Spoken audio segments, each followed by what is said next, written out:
Finally, an explanation from top military investigators into why a Harrier jet crashed into a home in Imperial last summer.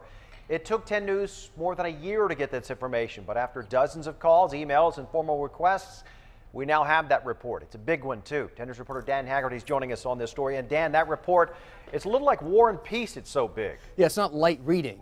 This is the summary of the report, and this is front and back, just the summary. And we're trying to figure out, and this report is telling us in very technical terms, why the military thinks one of these Harrier jets fell from the sky and created a crater like this in front of a home in Imperial, catching them on a couple homes on fire. We had some video back then that we showed you of these homes ablaze. You see the smoke there in the distance that some neighbors shot. Some of these neighbors actually had to run into some of these homes that caught fire and pull people out to safety.